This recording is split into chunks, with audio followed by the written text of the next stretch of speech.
ফারহানির কিছু গল্প আপনাদের সাথে শেয়ার করি, চলেন সেটাই বলি। রাত 2টা বাজছে। হ্যালো এভরিওয়ান, আসসালামু আলাইকুম। সবাই কেমন আছেন? আশা করি ভালো আছেন। আলহামদুলিল্লাহ আমরাও ভালো আছি। রমজান মাস, রাত 2টা বেজে গেছে, তাও তো ফারহান জেগে আছে।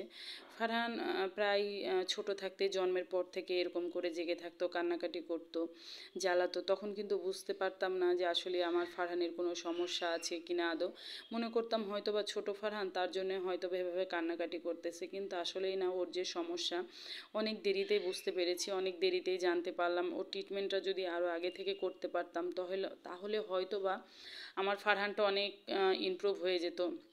যে ট্রিটমেন্টটা ওর 3 বছর বয়সে আমি এই তো জানতে পারলাম। ট্রিটমেন্ট করার পরে ইন্ডিয়াতে নিয়ে গেছিলাম, কলকাতাতে নিয়ে যেয়ে।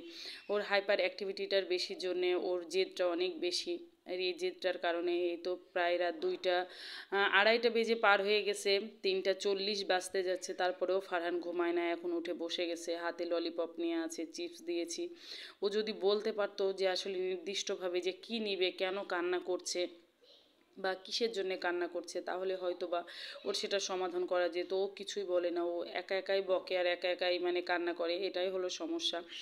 আসলে মা আমি, তারপরেও অনেক সময় চেষ্টা করি ওর কথাটা বোঝার, ওকে জানার।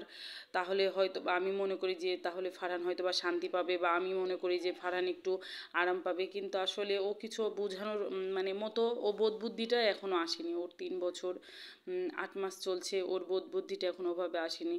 আসলে একটা সন্তান যখন যেই পরিবারে এরকম থাকে বা এরকম হয়, সেই পরিবারের মানুষই আসলে জানে কতটা কষ্টদায়ক, কতটা যন্ত্রণা।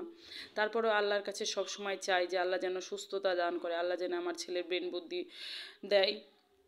আপনারাও সবাই দোয়া করবেন। আলামিনের আব্বু বাইরে যে বসে আছে, ওর জন্য ঘুমাতে পারতেছে না। তো ভিডিওটা এই পর্যন্ত, সবাই ভালো থাকবেন।